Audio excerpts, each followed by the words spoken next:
J'aime bien dire de moi que je suis un pur produit chablaisien, mais qui s'exporte bien. Qu'est-ce qui se passe quand on arrive à Sydney et qu'on parle pas anglais? C'est compliqué. Ah ouais? Au début, c'est compliqué. Ouais. Ouais. Van Life. Voilà. La fameuse, hein, aujourd'hui, La fameuse qui est très... aujourd'hui, c'est très en vogue. C'est très vendeur en ce Van moment, Life. ouais. Il y a une pression sur la jeunesse. Quand même. Énorme. Et puis en ce moment, c'est pas évident. 5 mois, ça vous a... Et 5 mois, ça a vraiment été un tournant parce que derrière je rentre avec une idée fixe repartir. En fait, je découvre dans ce pays vraiment le mode de vie à l'instant présent. On vit aujourd'hui. Oui. En fait, je pars Parce pour que 6 mois. Ouais, c'était 6 mois, ouais, c'est ça. Et j'y reste 8 ans. Ah oui. Ah. À cette époque, je rejoins en fait le cabinet du Premier ministre comme conseillère en protection sociale. Ah ouais. Donc je travaille aussi avec les banques internationales de développement, la Banque mondiale, la Banque interaméricaine de développement. Grosse expérience. Ouais. J'ai aussi ce besoin de me dire, j'aime mes projets, mais j'ai envie de trouver un projet qui fasse sens sur mon territoire. Dis-moi le concept, Marie. Le concept, c'est d'acheter du seconde main en oubliant que c'est du seconde main. Et que ce soit hyper hype. Voilà.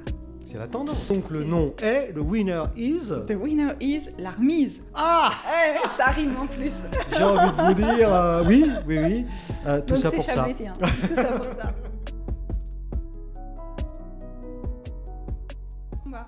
Oui. Et du coup, si tu veux, nous, au départ, on avait prévu faire 12 vues à chaque fois. Et comme on fait 300, 400, des fois un peu moins. Là, on va avec Marie, 12. 12 vues, c'est bien. Hein, ça va? Je pense que c'est un bon objectif. Hein? Ouais. Non, avec le projet qui est en cours, je pense... puis j'ai une vie aussi. Je pense que tu vas nous raconter tout ça. Tu vas nous raconter tout ça. D'où tu viens, où tu es, où tu vas. C'est mon créneau. C'est ça. Si le chef est prêt. Eh bien, si le chef est prêt, on y va. Tu connais le principe, hein? Tu connais le principe? Oui. C'est parti. C'est parti, exactement. Aujourd'hui, donc, dans Chablaisien, le podcast, nous allons bien nous embêter. C'est le but. Nous recevons Marie Lièvre. Marie qui est à la tête, ou en tout cas qui est moteur dans un projet qui va être très très important dans le Chablais. Un projet autour de l'économie circulaire, autour du recyclage, autour de tous ceux qui ont tendance. Mais Marie, en plus de ça, a eu une vie passionnante. Et comme vous le savez, dans Chablaisien, le podcast, on aime vous faire découvrir des gens plus ou moins connus, mais en tout cas des gens qui ont des parcours, des vrais parcours. Vous êtes toute jeune, Marie. Bon, plus si jeune que ça. C'est gentil, merci Michel. Et pourtant, j'ai pas mal d'actifs. Oui. Pas mal d'actifs. Donc vous êtes chablaisienne, Marie Lièvre. Née à Thonon. J'aime bien dire de moi que je suis un pur produit chablaisien, mais qui s'exporte bien. Qui s'exporte bien, mais qui est revenu. Mais qui est revenu. Ouais, et ça, je pense que c'est peut-être important à souligner, à comprendre dans le parcours. Oui. Moi, je suis née à Thonon. J'ai commencé à m'exporter, on va dire, en France d'abord, avec mes études. Qu'est-ce que vous avez fait comme études alors, Marie? Donc, pendant mes années d'université, j'ai fait 2 masters, un master en gestion de projet et puis un master après en développement international et économie d'entreprise. Oui, donc, comme je le disais en préambule, truc bien chiant, quoi. Ouais, super chiant. Non, ça, c'était chiant. Ça. Non, ça a été des belles années aussi de découverte. Et vous êtes allé où en France, alors, pour faire ces... Donc, je me suis baladée entre Grenoble, Lyon et Paris. Ouais. Et puis, j'ai fini par atterrir pour mon premier job sur Genève. Et là, j'avais besoin de m'engager pour une cause. Et comme j'étais plutôt fibre sociale, santé pour les jeunes, je rejoins une association qui faisait de la prévention du suicide des jeunes. Ah oui. Et qui en fait toujours. Donc, un vrai sujet, là, pour le coup. Un vrai sujet, vrai sujet. J'avais 21 ans. C'était lourd. Un vrai sujet sur lequel on s'est engagé. On était un collectif de jeunes. D'ailleurs, je salue l'association qui existe toujours et qui fait un travail formidable. Qui s'appelle comment? Stop Suicide. Ah oui. Voilà, c'était simple. Bah, c'est bien ça. Simple et efficace. Et c'est toujours à Genève, ça. Hein. Voilà. Et donc, avec eux, on met en place notamment une campagne en fait, de sensibilisation et de promotion autour de la Journée mondiale de prévention du suicide sur toute la Suisse romande. Et c'était une aventure, une première expérience professionnelle vraiment dans mon domaine extraordinaire. Parce que sur un lourd sujet. Oui. Donc voilà, et puis là je fais un truc complètement fou. Je ne sais pas encore comment ça a été possible, mais dans le cadre de la journée mondiale, j'arrive à négocier avec les SIG à Genève de colorer le jet d'eau en rouge pendant 3 jours. Pour la cause. Pour la cause. Pour sensibiliser. Donc voilà, pour sensibiliser. Et c'est quand les jeunes. journées de Alors ça c'est le 10 septembre de chaque année. Ouais. Donc voilà. Et donc du coup vous allez voir la commune, je sais pas, le maire. Oui, voilà, c'était la ville de Genève, les services de la ville de Genève. Donc les SIG, on leur demande, on leur écrit un courrier. Est-ce que vous pourriez pas pour l'occasion? Et puis oui, et puis c'est parti. Voilà, donc un peu de culot déjà. Oui, un peu de culot. Pour le coup, un peu de culot. Et donc c'était en quelle année ça? Ça c'était 2008. Donc en 2008. Donc, vous obtenez la coloration du jet d'eau en rouge pendant 3 jours pour l'association. Et au niveau de cette petite action, mais qui est finalement visible, est-ce que ça a sensibilisé les gens à la cause ou pas? Oui, énormément. On était encore dans une période où la prévention du suicide, c'était pas vraiment sur le devant de la scène. C'était très compliqué, en plus en Suisse, avec... Voilà, il y avait un contexte assez particulier et autour de cette journée, on mettait en place aussi des journées de prévention, des ateliers, vraiment quelque chose de tourné vers les gens et un très bon accueil. Alors, des fois, des témoignages lourds. Oui. Forcément, parce que des fois, on ouvre la porte et puis, paf. Mais voilà. Donc, il y a une première expérience comme ça, enrichissante et vraiment lourde. Puis là, je décide de prendre un tournant et de me dire, je vais peut-être voir ce qui se passe ailleurs. Et puis, je pars pour 6 mois, voyage à l'étranger. Vous êtes resté combien de temps à Genève? 2 ans. 2 ans, je reste avec eux 2 ans. Et puis là, je me dis, je passe à autre chose. Je pars voir ce qui se passe ailleurs. Et donc, je pars pour plusieurs mois en voyage. Et alors ça, je peux juste conseiller à tous les jeunes de faire ça. Oui. Un moment de prendre un laps de temps pour juste voir autre chose, ouvrir son esprit, se confronter à d'autres cultures, se confronter à d'autres environnements, sortir de sa zone de confort. Oui. Parce qu'on en revient grandi. Et donc, comme ça, avec un contrat de travail en Suisse, etc., vous prenez le taureau par les cornes et vous dites, allez, c'est bon, je m'en vais, je pars. Exact. Et alors, ce voyage, vous allez où alors? Vous partez où? je pars première destination, donc Australie. Ouais. Et puis un petit peu Asie du Sud-Est, donc Singapour, la Malaisie, la Thaïlande.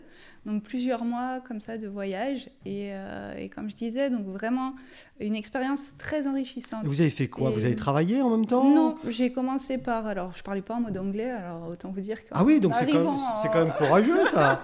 Qu'est-ce qui se passe quand on arrive à Sydney et qu'on ne parle pas anglais? C'est compliqué. Ouais. Au début, c'est compliqué. Ouais. On se rend compte très vite qu'on est limité par pas mal de choses. Mais avec toutes les études que vous aviez faites? Oui, mais moi, je suis une scientifique. J'étais très mauvaise en langue. La peur de parler, la peur de me tromper. Oui. Vous avez le syndrome du bon élève, vous, un peu? Ah bah oui, complètement. Ouais, moi, si je fais des fautes, je dis rien. Ouais, voilà, c'est ça. Toujours la peur de mal faire. Voilà. Au top ou rien, quoi. Voilà, en gros. C'était ça. Ouais. Donc, Et du coup, vous arrivez à Sydney. Enfin, je sais pas, vous arrivez à Sydney, d'ailleurs? J'arrive à Sydney, c'était pas la destination finale, mais j'arrive à Cairns. Alors, Cairns, c'est au nord-est, l'extrême nord-est de l'Australie. Et puis, je commence par une école d'anglais, quand même. Ah oui. Quelques semaines toujours en la bonne cours. élève, on va prendre des choses bien. Donc, je commence par une école. Puis là, ça me débloque, en fait. D'accord. Parce qu'on est plongé dans le bain, on n'a pas le choix. Ouais, puis vous aviez des bases. Donc, oui, il y avait des bases et tout ça. Ça vous a juste rassuré. Exact. Donc c'est ça, je commence par ça. Et puis après, vraiment du voyage, découverte, à travers le pays, en van, le classique. Van life. La fameuse, aujourd'hui. La fameuse qui est très... Aujourd'hui, c'est très en vogue. C'est très vendeur en Van ce moment. Life, oui. J'ai Vincent, hashtag Van Life, il est bien. J'ai Vincent, mon producteur, qui rêve de ça, Van Life. Voilà. Mais bon, à Bon-en-Chablais... Je te donnerai des conseils. À Bon-en-Chablais, ça le fait moins, quoi. Mais c'est bien aussi. Oui, c'est bien aussi. D'accord, donc gros road trip là, en Australie. Gros road trip, alors que je peux que conseiller aux jeunes aujourd'hui, peut-être avant de rentrer dans une vie qui aujourd'hui est complètement folle, où on est à 200 à l'heure, où des fois on se demande un peu où on va, justement, Ouais, de prendre ce temps pour s'ouvrir l'esprit, se confronter à autre chose, sortir de sa zone de confort. Ce que faisaient au XVIIIe siècle, je crois, on appelait ça les humanités. Oui, faire ses humanités. Voilà, on allait. Alors à l'époque, c'était en Europe. Ils allaient voyager, Rome, Florence. Il fallait un peu de moyens. Mais...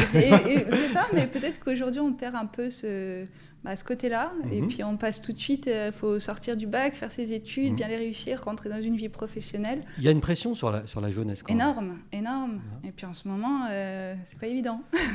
En ce moment, c'est pas évident, mais oui, puis ça commence de plus en plus jeune, j'ai l'impression. On attend des résultats tout le temps. On est dans la recherche perpétuelle du résultat. Alors que ce petit moment, ça a duré combien de temps, ce long voyage ? Au final, ça a duré 5 mois. Ah, 5 mois ? Non, on peut pas... Oui, bon, 5 mois, ça vous a... Et 5 mois, ça a vraiment été un tournant, parce que derrière, je rentre avec une idée fixe, repartir.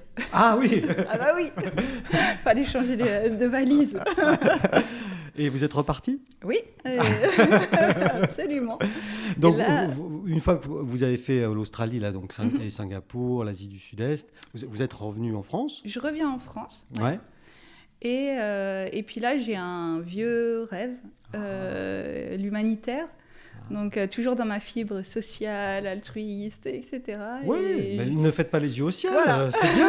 Il en faut, parce que si avec des gens comme moi, il n'y aurait pas beaucoup d'altruistes dans la vie. Et donc, c'était quoi votre idée, l'idée que vous aviez en tête ? Et donc là, je me dis, je veux partir une mission humanitaire. Alors, je n'ai pas de volonté précise ou quoi que ce soit. Oui, parce qu'en plus, globalement, avec les études que vous aviez faites... Oui, ça peut servir. Oui, quand même, c'était en lien. Puisque j'avais mon master en gestion de projet était quand même très axé santé publique. Donc, d'accord. Donc, j'avais quand même. Puis voilà, j'étais dans la prévention en santé aussi avant, donc ça avait un peu de lien. Mais bon, vous allez voir, mon parcours est pas des fois un peu décousu, mais c'est pas grave ça. Il faut trouver le fil. Oui. Il y en a sans doute un en tout cas. Oui. Et du coup, donc c'est ça. Donc en fait, je me dis ok, je pars. Mais alors c'est pas facile de décider non plus, puis de trouver. Et puis là, je trouve une mission pour 6 mois. On me propose, j'ai un coup de téléphone au mois de juin, et on me dit il y a une mission sur Haïti.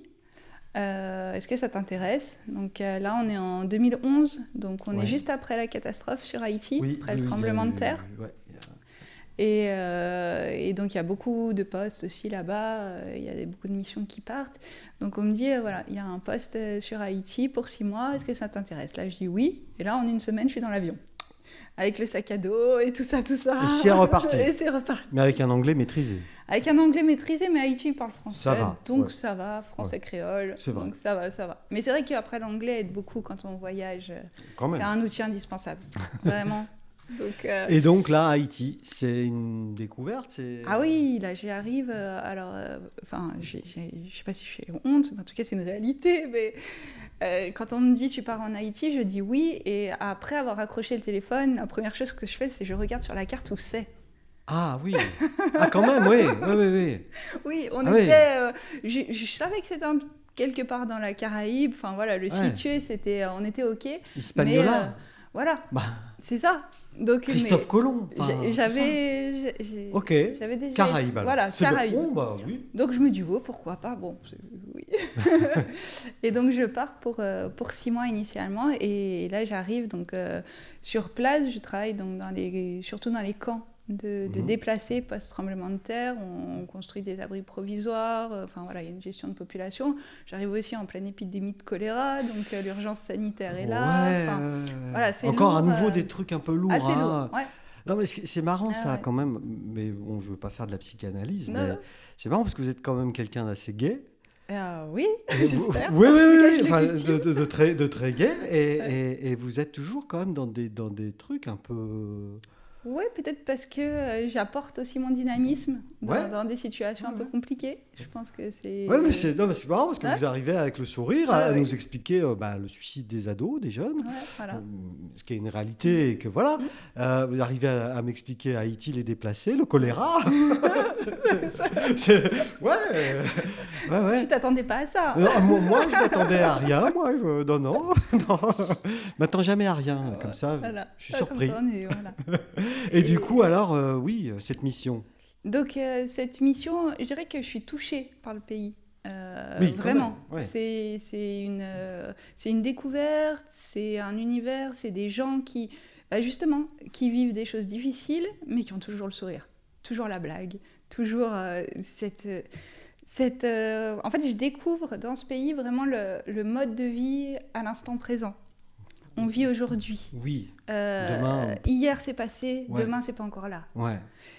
Peut-être qu'il nous manque un peu dans nos sociétés d'aujourd'hui. Oui. C'est très difficile. Ce côté d'instant T. Ouais, c'est très difficile de faire comprendre aux gens ce que c'est l'instant présent. Ouais. Dans les sociétés occidentales. Hein, parce qu'on a toujours plein de projets. Vous l'avez dit, là, on vit à 200 à l'heure, on a plein de projets. Et demain. Et là, tout de suite. Marie, qu'est-ce que... Moi, c'est tout. C'est tout. Le reste compte pas. Et vraiment, je vis ça là-bas. Et c'est quelque chose qu'on vit au quotidien. Et c'est c'est perturbant au départ. C'est une vraie découverte. C'est une vraie découverte. Ouais. Et ça, vous l'avez gardé ? Et ça, je l'ai gardé, et je le cultive. Oui. Vraiment. Enfin, j'essaye du moins, au maximum. Et vous êtes resté longtemps là-bas ? Oui. En fait, je pars pour 6 mois. Ouais, c'était 6 mois, c'est ça ? Et j'y reste 8 ans. Ah oui. Ah oui, là c'est vrai, vous avez pris le temps, là, du coup. Ah oui, là, j'ai pris le temps. Je me suis installée. Mais sur la même mission ou... Non. Alors, qu'est-ce qui s'est passé alors ? J'ai aussi une démarche de réflexion et de questionnement par rapport à ce que j'étais en train de faire et pourquoi on fait les choses et où on va demain aussi, qu'est-ce qui fait sens, qu'est-ce qui nous fait vibrer. Et du coup, je me dis, je suis touchée par ce pays, j'ai envie de poursuivre l'aventure. J'ai envie d'apporter... je dirais pas ma pierre parce que c'est ambitieux, mais au moins un gravillon à l'édifice. Le grain de sable. Voilà, grain de sable, mais... Vous avez envie de participer, quoi. Oui, voilà. Puis j'ai envie de... Je me dis, là, ils ont besoin. Là, il y a des besoins. On y va, on continue. Et puis, donc, je vais alors travailler pour différents projets, organisations, mais très axés sur la réduction de la pauvreté, tout l'aspect protection sociale, assistance sociale. Je vais participer à l'écriture d'un plan national pluriannuel de réduction de la pauvreté. Ah oui, gros boulot quand même. Oui, à cette époque, je rejoins en fait le cabinet du Premier ministre comme conseillère en protection sociale. Ah oui. Donc je travaille aussi avec les banques internationales de développement, la Banque mondiale, la Banque interaméricaine de développement. Grosse expérience là. Ouais, grosse expérience sur plusieurs années. Humaine, professionnelle. Je voyage partout, c'est énorme. Ouais. Ah oui. Et ça vous donne le sourire. Ah oui, non, c'est bon souvenir ça. C'était intense, mais ça a été Et comment ça se termine, puisque ça se termine. Alors ça se termine. Vous êtes là. Ça se termine parce que je suis très engagée. Donc à cette époque, je travaille beaucoup sur le social. Je travaille beaucoup avec les gouvernements, avec les instances internationales aussi. Et il manque quelque chose pour moi. Je me dis, les gens, en fait, pour moi, dans la réduction des questions de réduction de la pauvreté, ils ont, et dans une pauvreté ou une précarité sociale, l'idée, c'est pas de donner le poisson tous les jours, c'est d'apprendre à pêcher. La fameuse phrase. Oui, non, mais qui fait sens, en fait. Oui. Et je me dis, le développement doit être social, mais il doit aussi passer par un développement économique. Et donc là, je rejoins un groupe, donc là, c'est Grand Écart, et je rejoins en chargé de développement un groupe industriel sur place, qui travaille dans l'industrie agroalimentaire. Connu, non Non, c'est connu sur place, oui. Mais pas connu à l'international, donc d'une famille locale. Et je passe donc plusieurs années avec eux. Alors là, on monte des usines, mais on crée de l'emploi, etc. Ah donc oui. vraiment le business plan, tout ça. Mais on monte aussi une fondation. Et on ouvre ensemble la première école de boulangerie de formation en boulangerie du pays. On est dans le milieu de la farine, de l'industrie meunière, donc ça fait sens aussi. Ah oui. Et voilà, donc on importe, on va dire, le CAP français sur place et on forme des jeunes en une année à devenir boulanger. Pour transformer la farine qui est produite par le fameux groupe familial. Ça, c'est de l'économie. C'est de l'intégration, en fait. Il y avait un besoin sur la boulangerie là-bas? Oui. En fait, ils ont gardé Haïti, une ancienne, pas officiellement colonie française, mais a été occupée par la France pendant de nombreuses années, mais pas officiellement comme colonie. Et à garder donc notamment le français, mais aussi une culture du pain. Alors c'est assez drôle, mais donc il y a beaucoup de pain qui est consommé. Bon. Et du coup, c'était de la transmission de savoir toujours sur le tas, on va dire, de père en fils. et puis il n'y avait pas de formation, il y avait un besoin, des demandes des boulangers en fait, locaux avec qui on travaillait. Qui était en demande. Donc, vous avez répondu à la demande. Voilà, donc on se dit ok, on monte ça. Et puis là, ça comble votre besoin d'apprendre à pêcher. Oui, puis aussi une façon quelque part de s'investir un peu plus loin que juste pour fournir un produit aux gens, donc à nos clients. Donc voilà. Et super aventure. Vraiment, à créer une filière incroyable. Marie a créé une filière moi et l'équipe avec qui j'étais. Oui. Ouais, mais quand même. Voilà. Non, mais c'est super ça. Super aventure, vraiment. Et puis c'est pareil, ça se termine parce que tout lasse, tout casse, tout passe à un moment donné. Alors ça se termine comment, alors, parce que moi j'ai besoin de rentrer. Ouais. Ça fait plusieurs années que je suis loin. Il y a la dandoche qui appelle Marie. C'est ça, quoi. Il y a quand même très peu de neige là-bas. Il faut en être conscient. Ah bon? Oui. Ah. J'apprends quelque chose. Voilà. Oui, ça vous manque, quoi. La France, ça me manque. Oui, voilà, c'est 8 ans. 8 ans, quoi. Ça fait 8 ans que je suis partie. Ça fait... Ouais, je sens que j'arrive à... Les transatlantiques, c'est sympa, mais au bout d'un moment, on en a marre quand même. Oui, vous rentriez souvent à l'époque? Oui, je rentrais me ressourcer, on va dire. Ouais, mais les montagnes me manquaient. Tous les mois, toutes les semaines? Non, une fois par an, deux fois par an? Je dirais 3 fois par an. Ouais. Voilà. 3 fois par an. Donc, puis il y a la famille aussi. C'est ça. La famille, ça manque. Les nièces qui ont les enfants, on les voit pas grandir, on n'est pas là. Et c'est des années qu'on récupère pas. Alors c'est vrai qu'au bout d'un moment, on fait l'équilibre aussi. On se dit, 8 ans d'expérience comme ça à l'étranger, avec des missions quand même sans doute passionnantes. Et donc, en quelle année vous décidez de rentrer alors? Et là, fin 2018, je rentre. Oh, c'est là. C'est hier. Oui, hier. Voilà. Je rentre et je redécouvre ma région. Je m'installe à Rives, sur les bords du lac, donc un petit village de pêcheurs. Et puis c'est le paradis ici en fait. Bah oui, c'est le paradis. Oui. Non mais c'est vrai, j'ai beaucoup voyagé, j'ai énormément vu, mais je me suis toujours dit, plus je voyageais, plus je me disais, cette région est magnifique. Et là, pour le coup, pour la pêche, arrive... Voilà, là vous êtes équipé. Je viens avec un pêcheur au-dessus de ma tête. Donc... c'est ça, hein, c'est ça. Et vous faites quoi alors en 2018 professionnellement? Vous prenez un break, une pause? Non. Ou ça repart direct? J'ai jamais de pause. Jamais de pause. Non, c'est vrai, vous avez l'air toute calme là comme ça, mais en fait non. Ah non, ça carbure. Qu'est-ce que vous faites alors? J'ouvre mon auto-entreprise. Ah oui. Et puis je continue comme en développement de projet. Je pars aussi sur l'Afrique. Du coup, j'ai des missions sur l'Afrique de l'Ouest. Sur 2019. Quel pays quoi? Sénégal, Mali, Burkina. Vous saviez où c'était là? Là, je savais où c'était, ouais. J'avais fait quelques leçons de géographie sur les 10 dernières années. Oui, quand même, ouais. Et quel genre de mission? Pareil, de l'implémentation de projets. Donc là, j'étais avec des organisations internationales, mais alors...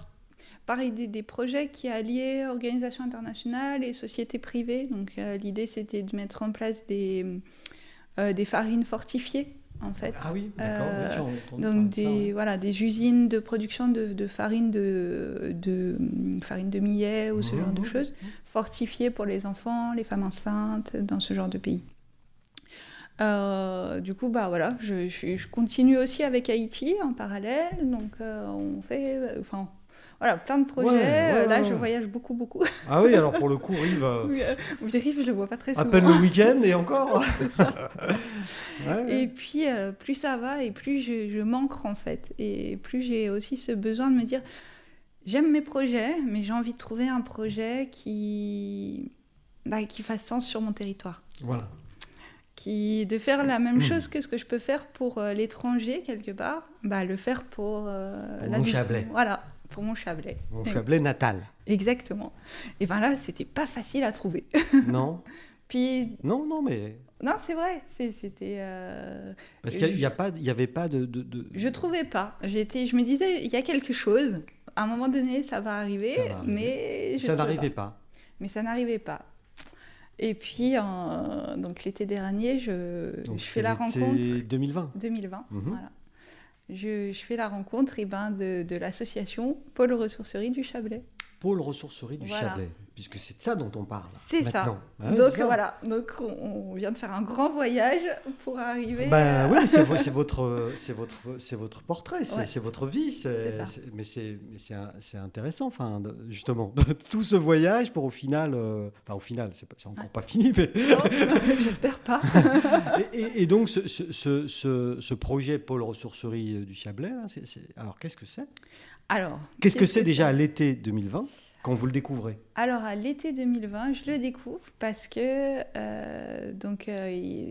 l'association recherche à embaucher le chargé de projet, en fait. Donc, une offre d'emploi qui est publiée, pardon. Oui. Je postule. Sur laquelle vous postulez. Voilà, je postule et là, le collectif me choisit et décide de me faire confiance pour me donner le poste. Donc là, effectivement.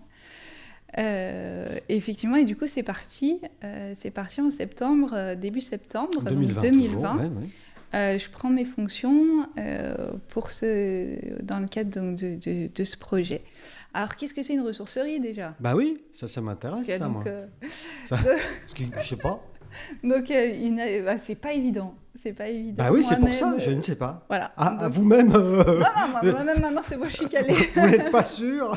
Non, mais c'est pas une chose. Alors, on est dedans, nous, donc on le sait. Qu'est-ce que c'est, Marie, une ressourcerie? Exact. Donc, une ressourcerie, en fait, ça se base sur 4 types d'actions. Donc, c'est d'abord une collecte d'objets de seconde main. Donc, voilà. Je veux plus mon joli polo chablaisien. Moi, je vais le prendre. Oui, celui-là, il est recyclé direct. Il n'y a pas de souci. D'accord. Donc, je veux plus d'un objet, d'un vêtement, de quelque chose. Voilà. Je veux plus, donc je vais le mettre à la déchetterie. On va prendre un exemple concret, mettre à la déchetterie. Ouais. Et donc, à ce moment-là, les gens de la ressourcerie le collectent, donc le récupèrent. L'idée, c'est de le valoriser.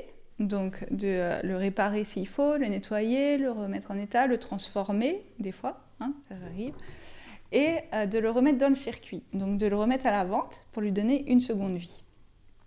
Donc, ça, c'est les 3 premiers piliers. La collecte, le tri, la revalorisation et la revente. Et vient en plus se greffer un 4e pilier qui est la sensibilisation, donc la promotion de tout ce qui est économie circulaire, réemploi, revalorisation des objets, on jette plus, on peut réutiliser, ce qui me sert plus à moi peut être utile à quelqu'un d'autre. Donc voilà. Donc ça, c'est l'idée en gros d'une ressourcerie. Et aujourd'hui, le projet se base sur cela, mais pas que. J'ai envie de dire. Donc aujourd'hui, le projet a pour objectif d'ouvrir ses portes à la rentrée. 2021 2021, à l'automne 2021. C'est ce que j'ai entendu dire sur les Twitter chablaisiens. C'est ça. Il me semble. Exact. Donc on est sur une ouverture rentrée 2021.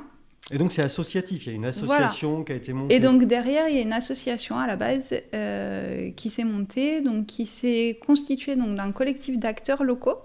Donc à la base, vraiment Parce qu'il y avait déjà des choses un peu... Oui, voilà, il y avait déjà des actions, alors pas exactement ressourcerie, mais des actions notamment dans le champ associatif, dans l'idée de transformer, dans l'idée de réparer, dans aussi une des associations fondatrices, donc l'Atelier René, est déjà dans le réemploi du textile, de tout ce qui est textile. L'Atelier René, c'est ancien. Hein, ça date. Vous avez la date de création ? Je ne l'ai pas en tête. Ah, ça c'est pas bien, Marie. Je l'ai pas en tête. Mais l'Atelier René, donc c'était pas hier. Effectivement, ça fait hier. quand même... Chablais Insertion, qui est aussi au sein du collectif, ça a 20 ans. Ouais. C'est bon. Voilà, ça c'est bon ça. Et voilà, on a donc on a au total c'est 7 associations donc du domaine de l'insertion aussi professionnelle. Et puis de l'économie sociale et solidaire surtout, qui se regroupent en se disant on ferait bien un truc ensemble. Voilà. Et qui est-ce qui est moteur de ça au départ ? Moi, je n'étais pas là au tout début, dans la naissance. Non, à la genèse. À la genèse, vraiment. Mais bon, voilà, ces structures ensemble... De toute façon, ces structures discutaient déjà, j'imagine, elles se connaissaient. Tout le monde se connaît, c'est le Chablais. C'est le Chablais, oui. Oui, tout le monde se connaît. Tout le monde se connaît. Nous, on ne se connaissait pas, donc... C'est vrai. C'est un mensonge. Heureusement, on continue par faire des rencontres. Même, oui. Parce que sinon... Et du coup, oui, voilà, à un moment donné, ils se sont dit, faut y aller, quoi. Donc, voilà, en plus, c'est dans l'air du temps, quand même. C'est ça. Alors, depuis 2018, déjà, il y a des discussions, des envies. Donc, au début, ces 7 structures se fédèrent autour de ça, mais se disent, OK, il y a nous, mais on ne va pas y aller seuls. D'accord. Donc, et ça va faire écho aussi à mon parcours. Vous comprendrez après pourquoi, mais... J'ai dit, OK, on va y aller, mais on ne va pas y aller seul. C'est important d'impliquer les collectivités du territoire. Oui, c'est important. Ouais. Et là, on est sur un territoire qui est large, qui est très large. Et on a donc 3 collectivités et 3 communautés de communes, en fait. La CCHC, communauté de communes du Haut-Chablais, Thonon Agglomération. C'est ça. Et puis la CCPVA, communauté de communes, Pays d'Évian, Vallée d'Abondance. C'est ça, exact. Exact. Je les connais, moi. Hein. Parfait. Ouais. C'est bien. Et donc, c'est 62 communes. 62 communes, 62 communes au total, et donc à peu près 140 000 habitants. Et avec une particularité quand même. Ah oui, c'est très disparate. Assez, ouais. Il n'y a pas d'unité réellement... elles ne sont pas duplicables, on va dire. Oui, voilà, l'une ne ressemble pas à l'autre, elles ont vraiment leurs besoins, leur donc contexte. 140 000 habitants. Oui, c'est entre 130 et 140. C'est ça, donc ça fait un beau bassin de population déjà. Un beau bassin de population. Donc voilà, donc on se dit on ne veut pas y aller, les 7 structures, pas y aller seuls. Les 3 communautés de communes donc, rejoignent le projet. Exactement, via un représentant donc, qui est délégué donc, au sein du conseil d'administration. D'accord. Et enfin... c'est un monsieur, c'est une dame ? Un délégué, non, un délégué. Ça dépend. Ça dépend. Il est délégué. Bon, toi, tu iras là-bas. Okay, côté Évian, c'est une dame. Côté Haut-Chablais, c'est un monsieur. Donc voilà. Ouais. Donc c'est ça. Et puis, donc là, on a un collège d'associations fondatrices, un collège donc représentant les communautés de communes. Et l'association se dit, on veut impliquer les citoyens aussi. Et donc, ils viennent rajouter un collège de membres citoyens qui élisent en fait 3 représentants pour siéger au sein du conseil d'administration. Comment est-ce que les citoyens peuvent entrer dans ce... Alors, les citoyens peuvent rentrer donc, en demandant leur adhésion au sein de... D'accord. Donc, toute personne de l'association, physique très peut bien. demander son adhésion. Moi, je peux demander. Voilà. Michel peut se demander moyennant 10 € par voilà, par Vincent, vas-y, 10 € aussi. Voilà. Donc tous les Chablaisiens peuvent adhérer. Chablais, Enfin, je sais pas, c'est une oui, question peut-être oui, idiote, non, mais c'est... tout citoyen toute personne intéressée par le projet peut adhérer donc à l'association. C'est 10 € l'adhésion Voilà. annuelle. Voilà. Voilà. Okay. Non, mais non, c'est pour savoir. Et puis... Et donc, dans ce cas, je deviens membre du collège. Alors, vous venez membre de Je l'association. deviens membre de l'association. Et on vous propose de rejoindre le collège citoyen ou pas. Donc 3 collèges qui vont diriger, qui représentent vraiment l'ADN de l'association. Et c'est là où la gouvernance est vraiment innovante parce que on n'est pas seulement sur un collège d'associations qui viendrait via leurs représentants décider pour une autre association. C'est vraiment les 3 univers qui se rencontrent, qui travaillent ensemble. C'est le pays du consensus. Oui, on trouve des compromis, des accords. On est au consentement, toutes les décisions sont prises à l'unanimité. Donc tant qu'il y a des objections, on continue à discuter. Votre honneur. Voilà. Objection, votre honneur. Donc c'est la Suisse du Chablais. Du Chablais. Non, je sais pas. C'est ça. En tout cas, c'est un modèle de gouvernance que j'avais... Innovant. Mais qui fonctionne, puisque là, le projet, il est plus que lancé, là. Alors, les prises de décision, des fois, sont plus longues, des fois, souvent plus longues, mais fédèrent beaucoup plus. Et je pense que c'est ça aussi le côté fédérateur de l'association. Et donc, vous êtes vraiment au cœur de ça, quoi.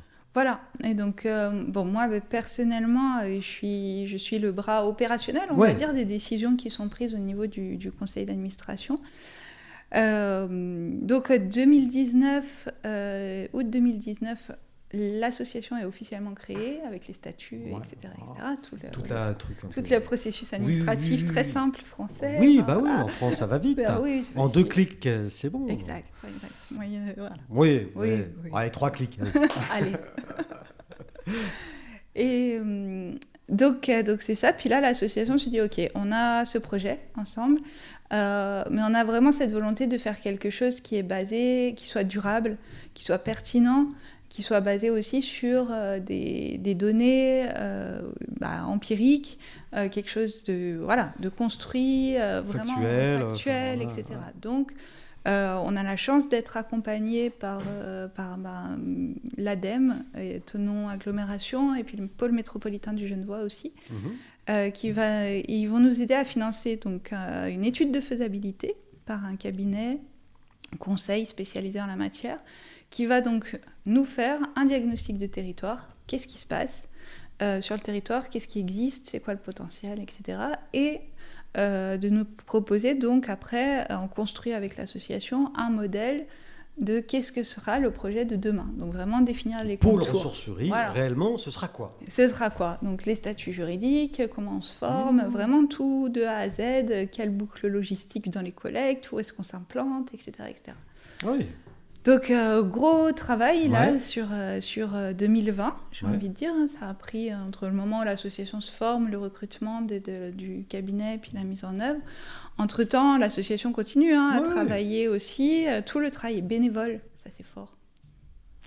Parce que ça veut dire que aujourd'hui, on a une centaine d'adhérents, on a vraiment une trentaine de bénévoles très actifs, donc, qui travaillent presque au quotidien en fait, sur le projet.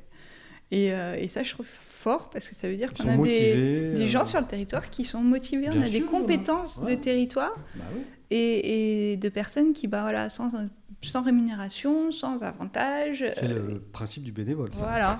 Marie. Exact.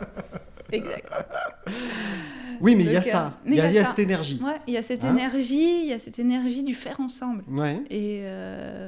Et du coup, là, les études, tout ça, c'est bouclé. Voilà. Du coup, fin octobre, on boucle toute cette partie d'études. Fin octobre, donc 2020, exact. Ouais. On boucle toute cette partie d'études qui se sont déroulées. On acte vraiment, maintenant, on va être une structure comme ça. Le projet va se dérouler. On fait une feuille de route annuelle. On se dote vraiment des outils pro. Comme n'importe quel projet. Voilà, comme n'importe quel projet. Donc c'est ça, à cette période-là. Maintenant, aujourd'hui, là où on en est, on a un bâtiment qui est préidentifié. Oui, parce que l'association va s'installer voilà, donc normalement. là, tout le monde attend. Hein. Oh, ouais, j'ai la réponse. T'as la réponse. Ce sera tout de suite après la pub. Alors, quel bâtiment a été identifié, Marie? Alors, ce sera un bâtiment donc, qui se situe au niveau de l'espace Léman. Moi, je dis toujours Marcla, mais en fait, ça s'appelle Ça s'appelle l'espace Léman, donc c'est sur la l'espace commune Léman. d'Antilly-sur-Léman. Voilà, au niveau d'Antilly-sur-Léman. On salue Madame le maire. Exact, toujours. Isabelle, tu nous écoutes? Donc, espace Léman, Antilly-sur-Léman. Antilly-sur-Léman, donc un bâtiment de 1500 mètres carrés qui nous Oh, c'est déjà... Il y a de quoi faire un beau loft. Là. Ah oui, il y a de quoi faire de quelques bonnes soirées, oui. Oui, on va attendre un peu ça. C'est ça. Et qui nous est mis à disposition donc, pour le projet. Et ce bâtiment existait déjà ce bâtiment existait déjà Oui, il existait déjà. Qu'est-ce qu'il y avait comme activité dedans?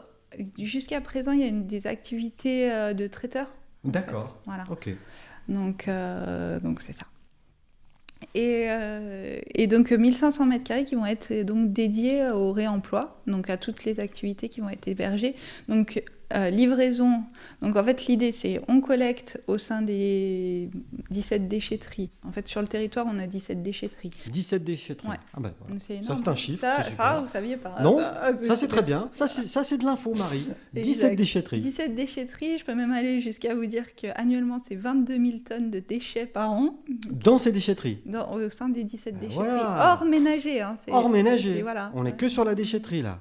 Ouais, 22 000 tonnes, 17 déchetteries. Énorme. Voilà, ça c'est des chiffres. Voilà. Là, je reconnais Marie. Là. Ça c'est bon là. Non, mais je voulais sortir des chiffres, qu'on soit un peu plus léger. Non mais, bon, les Chablaisiens veulent des chiffres, Marie. C'est ça. Enfin. Et donc le gisement de réemploi oui. dans ces déchetteries, c'est à peu près 500 tonnes. Et estimé aujourd'hui à 500 tonnes. Quand même. Voilà. 500 tonnes par an, il faut des petites mains pour y aller. Là. Ouais. Donc nous, on s'est engagé à retraiter 200 tonnes. Donc un peu moins de la moitié. Voilà, au départ, parce que on a un bâtiment aussi, et le tonnage dépend aussi de la surface qu'on a pour traiter. D'accord, et donc concrètement, vous aurez des petites camionnettes ou voilà, je sais pas, des petits camions. On a des agents, des camions, et puis tournées de déchetterie. Tous les jours Tous les jours, on a des boucles de collecte qui sont en train de se mettre en place. Oui, donc il y aura des aussi une montée progressive. En volume, parce que c'est pas, on claque pas des doigts et l'activité se met en marche. Ce serait bien. Ce serait bien. En 3 clics, le fameux. Ouais, le fameux 3 clics. On traverse la route. Oui, ça y est, c'est bon. Donc mais tout ça va monter en charge gentiment. Voilà. Mais voilà, il y a des routes de collecte qui sont déjà tracées. Exact. Donc des déchetteries qui commencent à s'identifier, etc. Et donc on collecte au sein de ces déchetteries. C'est livré sur site de la ressourcerie. À Antilly, Espace Léman. Espace Léman. Et puis là, donc on travaille aussi avec nos associations fondatrices, donc notamment Atelier René, Chablais Insertion. Sur site, il y aura aussi l'épicerie solidaire, Eders. Eders oui. Qui est aujourd'hui au centre-ville de Thonon, mais qui va déménager pour l'occasion d'ici là. Exact. On retrouve aussi le Ripper Café Chablais, Fablac. Fablac, c'est quoi le Fablac? Fablac, c'est un Fab Lab en fait, qui est aujourd'hui implémenté à... Production additive, c'est ça? Voilà, c'est impression 3D, impression 3D, ce genre de choses. Un bureau d'innovation, collaboration sur les activités.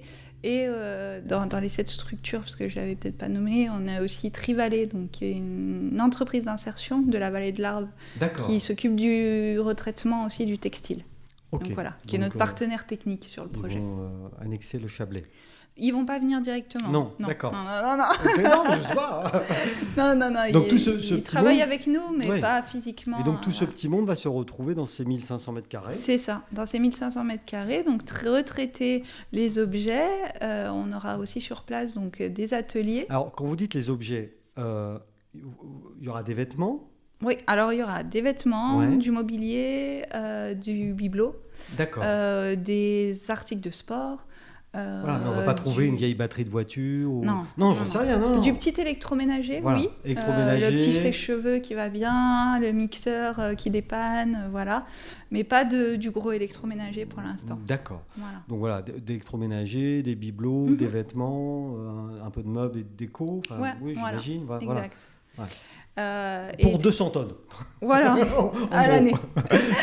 Exact. Et donc tout ça mis en vente dans un concept store. Donc on veut quelque chose vraiment de concept store. Expliquez-moi le concept, Marie. Et ben, le concept, c'est d'acheter du seconde main en oubliant que c'est du seconde main. Et que ce soit hyper hype. Voilà. C'est la tendance. Oui, c'est la tendance. C'est la tendance. Enfin, moi, personnellement, je suis une fan d'Atelier René. Hein. J'achète mes vêtements là-bas. Oui, j'ai vu votre veste quand vous êtes arrivé. Voilà. Ça date des années 80, ça. Pardon. Non, c'est pas grave. Mais ça marche déjà. À l'Atelier René, oui, ça fonctionne déjà. Puis... C'est ce qu'on appelle le vintage, en gros. Oui, oui, puis les gens sont en attente aussi. Les plateformes, après, il y a des plateformes de vente en ligne aussi, où les gens revendent des objets qu'ils ont chez eux. Ça existe, c'est bien. Oui, c'est bien. C'est bien. C'est moins circuit court que ce que vous êtes en train de monter quand même. Oui. Parce que là, vous allez collecter dans le Chablais. Oui. A priori, ce sera revendu à des gens du Chablais. Exact. Donc on est sur quelque chose aussi qui est important dans le projet. L'idée du circuit court, non ? Ah là, oui, bien sûr. Oui. C'est essentiel. Nous, ça fait partie de nos valeurs aussi. Que tout reste en local. D'ailleurs, quand on fonctionne aussi comme ça avec nos prestataires de services, c'est vrai que quand on recrute, quand on a besoin de faire appel à une compétence, alors aujourd'hui, on est en train de travailler sur l'aménagement du bâtiment. Ouais. On travaille avec un cabinet local d'architecture. L'architecte, ouais. Voilà, ça fait non, sens. mais c'est bien. Ouais. Oui. C'est normal. C'est normal. En même temps. Ouais. Parce que là, aujourd'hui... Puis c'est plus sympa pour se voir et boire des cafés, quand même. Oui, le café. Malheureusement, le café vient toujours de Colombie. Oui, c'est ça. Alors, à quand des cultures de café dans le Chablais ? Vous qui... Non, non, c'est pas possible. Je sais pas, je suis pas compétente en la matière. Vous n'êtes pas agronome ? Pas encore. Non, je sais pas. Pas encore. Non, peut-être pour après. Et du coup, donc là, le projet est carrément bien avancé, parce que les travaux du bâtiment, ça commence bientôt ? Alors là, on finalise les plans, on passe l'épreuve du bureau d'études, du bureau de contrôle, voilà, pour être aux normes. On va recevoir du public, donc il faut aussi être très carré. Oui, bâtiment accueillant du public. Exact. Donc préparation des travaux, lancement des travaux sur le trimestre prochain de l'année, et puis après, normalement tout devrait se mettre en place d'ici la rentrée. La rentrée de septembre, octobre 2021. 2021. Ouais. Voilà. Et du coup, pour l'instant, il y a des adhérents qui payent 10 € de cotisation, mais c'est sans doute pas suffisant pour financer le projet. Non. Comment est-ce que le projet est financé ? Parce que je crois, alors, je ne suis pas super bien informé, mais je crois savoir que vous avez obtenu un prix, ou vous concourriez pour obtenir un prix. Oui, alors on a obtenu, le projet, il est financé par plusieurs biais, donc déjà c'est vaste. Voilà, c'est assez vaste. On a donc la CCPEVA et Thonon Agglomération, bien sûr, qui participe, qui finance. Ça, c'est clair. Merci sur le les gars. fond, merci beaucoup. Les gars, les filles, je dis les gars, mais c'est en général. Parce que là, sans eux, et puis la CCHC aussi qui est partenaire. Donc, qui finance aussi. Sans eux, on ne ferait pas grand-chose. D'accord. Donc ça, c'est en premier lieu, mais on a aussi donc, la région, l'État, Auvergne-Rhône-Alpes, le département, donc 74. Haute-Savoie. L'État aussi, qui participe sur l'enveloppe investissement du projet. Ouais. Et après, on a également des fonds privés. Du financement par de l'emprunt. On est vraiment sur du montage de structures et de projets qu'on veut pas dépendant ad vitam aeternam des subventions. En fait. Donc on commence, c'est une aide au démarrage. Voilà, pour démarrer, il y a des subventions. C'est ça. Et ensuite, vous, de toute façon, le projet, il est amené à être autonome, quoi. C'est ça, à être viable économiquement. Ouais. Donc on est vraiment sur de l'ESS, donc économie sociale et solidaire, mais dans l'économie sociale et solidaire, il y a aussi l'économie. Et oui. Et vous connaissez la base de l'économie, hein. Plus ça rentre, moins ça sort, mieux ça va, hein. Voilà. C'est la base de la base, hein. C'est un spécialiste qui vous le dit. Donc du coup, il y a un vrai projet économique derrière. Voilà, il y a un vrai projet économique. Alors, on n'est pas sur de la rentabilité à 15%, mais on est sur trouver l'équilibre. Trouver l'équilibre pour réinsérer aussi des gens dans le monde du travail. Exact. À terme, vous envisagez, alors je ne dis pas dans 20 ans, mais assez rapidement, l'embauche de combien de personnes ? Oui, sur site, ce sera alors directement au niveau de l'association. Donc, on sera porteuse normalement d'un atelier chantier d'insertion. Oui. Donc, avec ce volet social très important pour nous, au niveau professionnel, d'accompagnement professionnel. Et c'est la création donc, d'une équipe de 13 personnes directement, dont 9 personnes en insertion. Donc voilà, sur site, plus donc les personnes qui vont participer à tout le retraitement, qui vont venir de l'atelier René, de Chablais Insertion aussi, qui vont intervenir sur le parce site. Que chaque structure va donner un peu de ses moyens humains. C'est ça. D'accord. Et du coup, on aura sur place à peu près une trentaine de personnes au quotidien à travailler. Donc, c'est un projet avec de la création d'emplois sur le territoire et des emplois non délocalisables et durables. Et puis des emplois, ce que j'appelle moi à main tendue, mais c'est-à-dire essayer d'aider certaines personnes à sortir de parcours de vie compliqués, quoi. C'est ça. Voilà. Donc, on a l'économie, on a compris, sociale. Solidaire aussi, parce que des prix aussi plus abordables pour des gens qui ont peut-être des plus petits revenus. Donc la boucle est bouclée. Donc la boucle est bouclée en fait. Je crois qu'on est en plein dedans. Et en plus, tout ça en circuit court. C'est ça, tout ça en circuit court avec des partenaires. Alors on travaille aussi beaucoup avec... parce qu'il y a une grande dimension qu'on n'a peut-être pas encore abordée dans le projet, c'est qu'au-delà... Abordons-la, allons-y. Vous avez 5 minutes encore ? J'ai tout le temps qu'il me faut. Moi, j'ai toute ma journée. Pas de souci. Parfait. Donc, au niveau du bâtiment, on va aussi avoir un tiers-lieu. Qu'est-ce que vous appelez un tiers-lieu ? Un tiers-lieu. Oh mon Dieu, c'est dur à dire.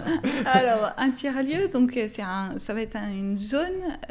dans le bâtiment de 1500 mètres carrés. Voilà, qui va être le cœur battant, véritablement, du projet. D'accord. Donc, on va rentrer par ce tiers-lieu. OK. Et on aura un espace de petite restauration, type snacking, bar. D'accord. Et des ateliers, donc des postes informatiques en libre service, des ateliers aussi de bricolage, réparation, etc. Et je pourrais, moi, venir réparer mon Dark Vador qui est en panne, par exemple ? Oui, on pourrait accueillir Dark Vador. Non, je ne sais pas. Je viens et quelqu'un va m'aider. Il y aura une programmation qui va se mettre en place dans cette idée-là. Donc, dans cette idée d'être sur le réemploi, le faire ensemble, des ateliers, des animations aussi culturelles. Donc vraiment exposition, petits concerts, voilà. Ça va bouger. Oui, ça va bouger. Oh mon Dieu. Ça va bouger. Vivement que ça ouvre. Ça va être trop. ça va être trop. Ça y est, en plus, on a tellement plus l'habitude. Mais non, ça va nous faire tourner la tête cette histoire. Ah oui, donc c'est ça que vous appelez un tiers-lieu. C'est un lieu de faire vie, ensemble, de vie, de faire ensemble. L'idée, c'est de vraiment promouvoir le lien social. Alors surtout en ce moment, le lien social, on en manque. Ben oui, c'est sûr. Donc voilà, le lien social, la mixité sociale aussi, de faire en sorte que des publics qui se rencontrent jamais se rencontrent. Parce que... Comme sur ma chaîne YouTube. Voilà. Des publics qui ne se rencontrent jamais se rencontrent. C'est ça. Mais c'est super ça. Ah, c'est super. Mais voilà, c'est super. Donc c'est ça l'idée. Donc, sacré projet, Marie. Sacré projet, Et il y a un tout petit peu de travail. Bah oui, encore un peu là, parce qu'on est quoi ? On est en mars, avril là. Oui. Ah oui, ça approche quand même. Non, ça approche là. Les jours filent. Oui. Surtout quand on est bien occupé. Oui. Et qu'est-ce que je voulais dire ? Est-ce que vous avez quelque chose à ajouter sur ce projet-là ? qu'on Alors, n'aurait pas dit, juste sur le justement. Oui. concours, j'ai peut-être. Ah oui, on a zappé le concours. Ouais, du coup, c'est bien, Marie. il y a trop d'éléments. C'est ça. Oui, vous avez participé à un concours. J'ai entendu ça sur le fameux C'est ça. Twitter chablaisien. Alors, on a participé au concours de la Banque Populaire Auvergne-Rhône-Alpes. D'accord. Donc, qui dessert des prix donc de l'innovation chaque année. Et puis, on a été lauréat, donc tout dernièrement. Ça, c'est bien. Donc, et donc, vous gagnez quelque chose? Oui, il y a une dotation financière qui va nous permettre à cofinancer le tiers-lieu aussi. Super. Et puis, il y avait un autre concours sur lequel vous étiez, mais vous n'avez pas gagné, si vous n'en parlez pas. Non. Vous n'avez pas gagné? Non. Bon, là, c'était plus... C'était avec la Fondation Aviva ou voilà, un assureur, c'est ça? Voilà, ouais. c'est ça. On n'a pas gagné? Non, malheureusement. Mon mari, vous sortez. Mais ça a été une belle aventure. Ben oui, il y avait des ateliers aussi de travail collaboratif avec d'autres entrepreneurs. Donc voilà, mais bon, c'est le jeu des concours. Hein. C'est le jeu. On ne peut pas gagner à tous les coups. Et puis un prix sur deux, c'est pas mal. Oui. Ça fait 50% de réussite. C'est ça. C'est quand même pas mal. Non, puis on a vraiment des réussites tous les jours, j'ai envie de dire. Du genre Allez, la dernière petite victoire. La dernière petite victoire, je ne sais pas si c'est une petite victoire, mais c'est peut-être un modèle de travail de faire ensemble que moi je trouve extraordinaire, et c'est là où la magie s'opère. Le choix du nom.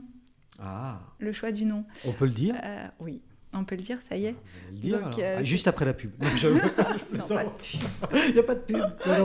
C'est la liberté. C'est la liberté ici. Et donc, c'est quoi ce nom? Alors déjà, avant de le dire, comment est-ce qu'il a été choisi, puisque vous êtes fiers de comment il a été choisi? Oui, alors il a été choisi via un processus de faire ensemble, justement. Alors, c'est quoi le faire ensemble? Faire ensemble, c'est... On se réunit, en visio. En visio, oui. Alors, on a beaucoup de visio en ce moment. On se réunit. Et on a déjà. Alors, on s'est réunis pour se dire, ok, comment on fait pour choisir ensemble le nom? Alors, ça, c'était la première question. Ok, donc là, on s'est dit bon, on va réunir une petite commission de personnes, de personnes intéressées à participer dans l'élaboration. Et là, on se dit bon, on ouvre une consultation au plus large, chacun peut contribuer, donner son idée. Comment on imagine le nom de notre ressourcerie de demain. Là, on recueille, du coup, en consultation ouverte, plus de 120 propositions. Ah, quand même! Un truc énorme. Ah oui! Ouais. On ne s'attendait pas du tout à ça. Ça commence à ressembler à du big data, cette histoire. On s'était dit, bon, on va recevoir des propositions, après on fera un vote. Mais on ne s'était jamais imaginé avoir 120 propositions. Oui. Et il y avait des choses qui revenaient ou pas du tout? Oui, il y avait des choses qui se rejoignaient un petit peu, ouais. Donc, bon, ok. Donc là, on met les 120 propositions au vote. On utilise donc un outil qui permet c'est pas un classement, c'est une échelle donc de j'aime à j'aime pas. Et puis on attribue une note à chaque. Donc chaque nom, à chaque fois qu'on vote, il faut voter pour chaque nom, attribuer une note, et à la fin, il y a un classement en fait. Donc là, on réalise ce processus, après on sort donc les 6 propositions, on revote via des consultations, etc. Et on sort le nom. Le nom, au final. Mais le nom, c'est très important. C'est pour ça que ce processus... C'est l'identité, Ce processus était peut-être un peu long et fastidieux, mais le nom de quelque chose, c'est important. Ah, c'est important. Et donc, le nom est... The winner is... The winner is l'Armise. Ah ça rime en plus. J'ai envie de vous dire... oui. Tout ça pour ça. Tout ça pour ça. L'Armise. Voilà. R... Apostrophe. M-I-Z-E. Comme en patois. Ouais, l'Armise. Voilà. Bah oui, pourquoi pas. Tu vas où? À l'Armise. C'est ça. Donc ça, c'est un bel exemple de processus collaboratif, nouvelle génération. Enfin, c'est un peu ce que vous nous disiez tout à l'heure, quoi. Exact. Nouvelle façon de gouverner, quoi. Voilà, avec des bénévoles, des gens des collectivités, donc des collectivités territoriales, des personnes du cercle citoyen, des personnes des associations. Tout le monde a participé. Voilà, c'était... Pas moi. Personne m'a... Est-ce que tu es membre de l'association? Mais non, toujours pas. Et ben voilà, non, tu ne peux pas décider. Non, ça marche pas. Mais non. Il faut être adhérent. Mais c'est vrai. En tout cas, Marie, j'étais ravi de faire votre connaissance. Et bien, pareillement. De faire connaissance également avec l'Armise. Oui. vous souhaite plein de succès pour ce beau projet. Puis, à l'occasion, vous viendrez nous raconter la suite de votre histoire dans 20 ans. Et on verra. Toujours arrive ? C'est ça, oui, toujours arrive. Toujours arrive. On est bien arrive. On est bien arrive. On est bien. On attend que les terrasses s'ouvrent, mais pour être encore mieux. Merci. Merci beaucoup, Marie. Merci à vous de Merci. votre écoute. Et puis, donc, plein de bonnes choses pour la chaîne. Ouais. Parce que vraiment, c'est un superbe exercice. On découvre des profils insoupçonnés du territoire. C'est vrai. C'est le but. C'est gentil en tout cas de remercier. Ouais, non, c'est une belle initiative. Merci beaucoup Marie. Merci. Au revoir. Au revoir. Au revoir.